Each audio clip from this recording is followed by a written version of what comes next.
অপহরণ ও গুমের অভিযোগ শেখ হাসিনা সহ 7 জনের বিরুদ্ধে আন্তর্জাতিক অপরাধ ট্রাইব্যুনালে অভিযোগ দাখিল করছেন বিএনপির স্থায়ী কমিটির সদস্য সালাউদ্দিন আহমেদ।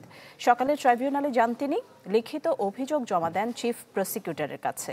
পরে সালাউদ্দিন আহমেদ সাংবাদিকদের বলেন, শুধু জুলাই আগস্ট নয়, বিগত আমলে যত মানুষ হত্যা, গুম, নির্যাতনের শিকার হয়েছেন তার সবকিছুর বিচার করা বিএনপির প্রতিশ্রুতি।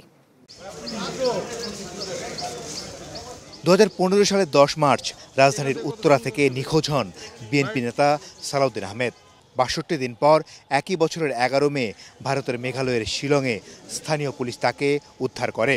তবে 5 আগস্ট শেখ হাসিনা পালিয়ে যাওয়ার পর 11 আগস্ট 9 বছর পর দেশে ফেরেন তিনি।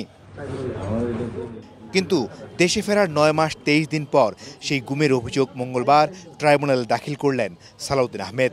কেন এই দেরি, নিজেই দিলেন ব্যাখ্যা। আরও অনেক আগে আসার কথা ছিল মামলা করার জন্য। বিভিন্ন রকমের ব্যস্ততা এবং তথ্য উপাত্ত সংগ্রহ করতে একটু দেরি হয়েছে, যার জন্য আমি বেশ কয়েক মাস আগে যেটা করতে পারতাম সেটা আমার দেরি হয়ে গেল।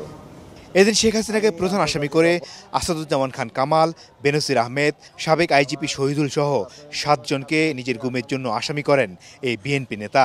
বললেন তিনি বিচার চান সেই গুমের। ভবিষ্যতে বিএনপি ক্ষমতায় আসলেও এই ট্রাইব্যুনালে বিচার চালিয়ে যাওয়ার কথা জানান তিনি। জুডিশিয়াল এক্সট্রা জুডিশিয়াল কিলিং হয়েছে প্রায় 2700-র মতো, পুলিশ কাস্টডিতে মারা গেছে অসংখ্য।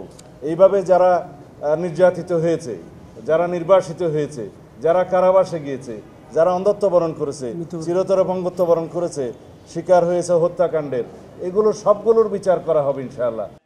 পরে চিফ প্রসিকিউটর সাংবাদিকদের সালাউদ্দিন আহমেদের এই অভিযোগ আমলে নেয়ার কথা জানান। এটা অনেকটা বিলেটেড স্টেজে দায়ের করেছেন। আমরা আশা করেছিলাম যে অনেক আগে এটা আসবে, যেহেতু এটা খুবই আলোচিত ঘটনা। আমরা অভিযোগটা নিয়েছি, তাৎক্ষণিকভাবে আমরা আজকে এটা তদন্ত সংস্থার কাছে পাঠিয়ে দেব, তারা তদন্তপূর্বক দ্রুত ব্যবস্থা নেবেন। এদিন চিফ প্রসিকিউটর ট্রাইব্যুনালে জানান, আদালত অবমাননায় শেখ হাসিনার বিরুদ্ধে পত্রিকায় বিজ্ঞপ্তি দিলেও তিনি আসেননি, কাজেই তারা শুনানি করতে চান ঈদের পর। সেই সাথে চানখারপুলে 6 জনকে হত্যায় সাবেক ডিএমপি কমিশনার হাবিবুর রহমান সহ 4 জনের বিরুদ্ধে পত্রিকায় বিজ্ঞপ্তি প্রকাশের নির্দেশ দেন ট্রাইব্যুনাল। মাসুদুর রহমান, চ্যানেল 24, ঢাকা।